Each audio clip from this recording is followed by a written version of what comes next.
My name is Haro Hamadi. I go by Miss Hamadi. Um, so far, we still haven't gotten any justice for Davion's case. He's still in the hospital.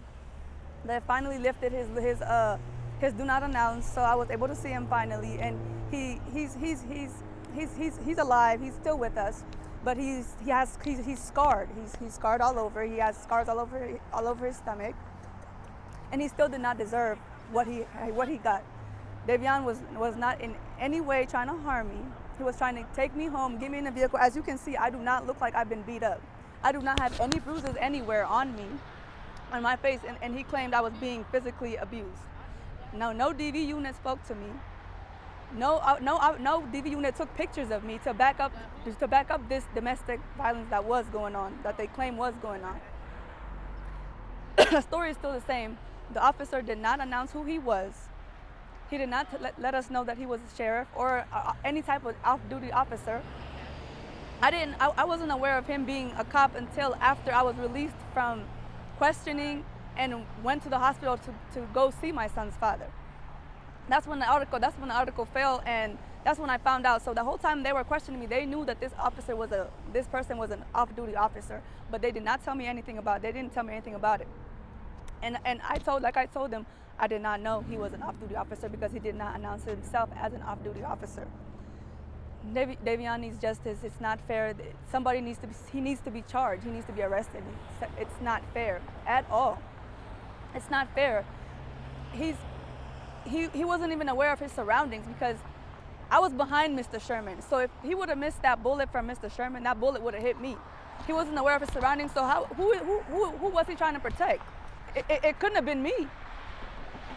Who was he trying to protect? It couldn't have been me because there is no way. You shot, and I was right behind the victim, the person you shot.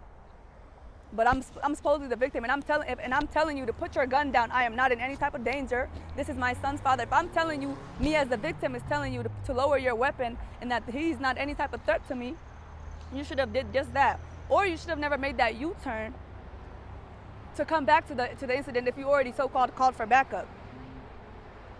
But again, we need justice. It's not right. It's not fair. We can't just keep letting stuff like this slide. If we keep letting it slide, it's gonna keep sliding.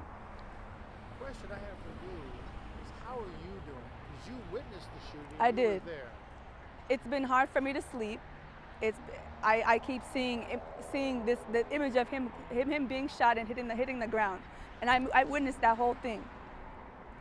It's hard for me to sleep. I wake out of my sleep, out of bed, worried about stuff. I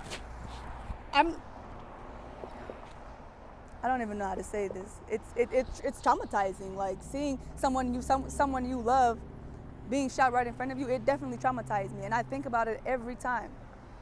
So how do you feel about the police now? You quick to call them? I would not be quick to call a police officer now.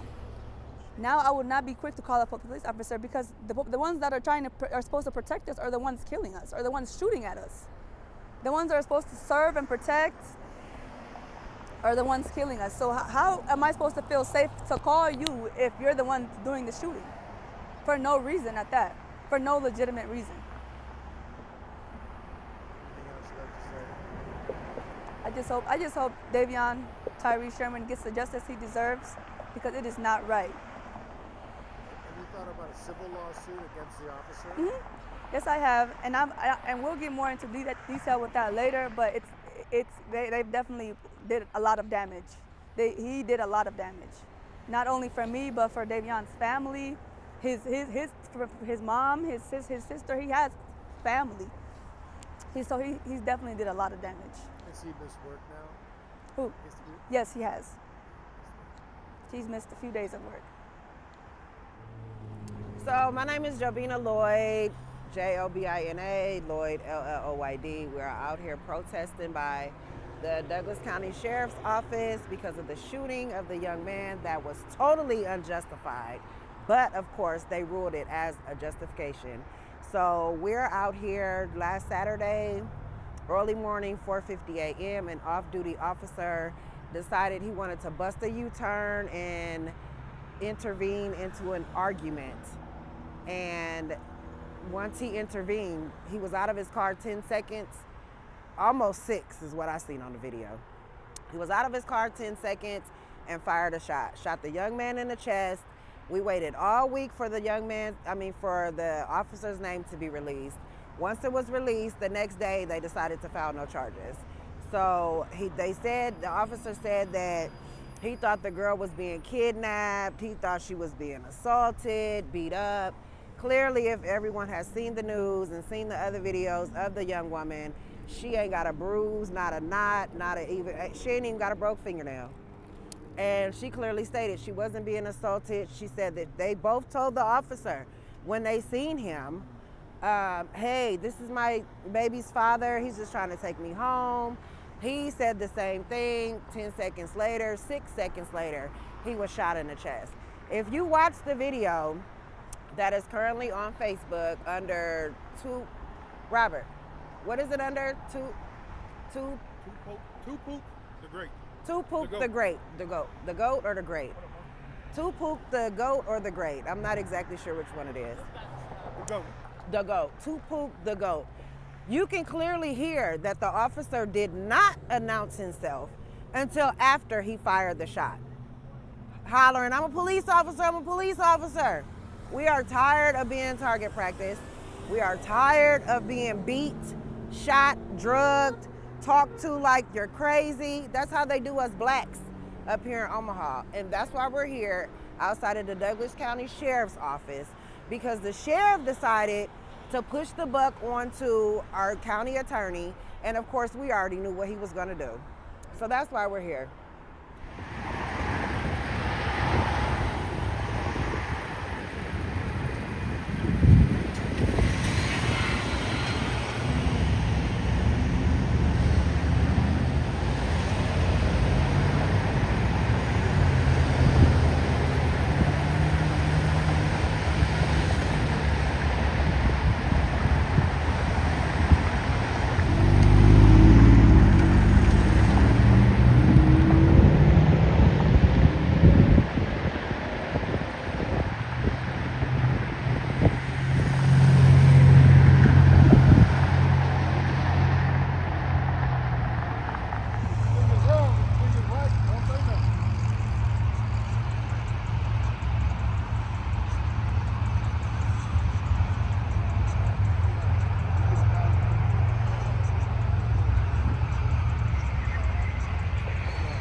Test.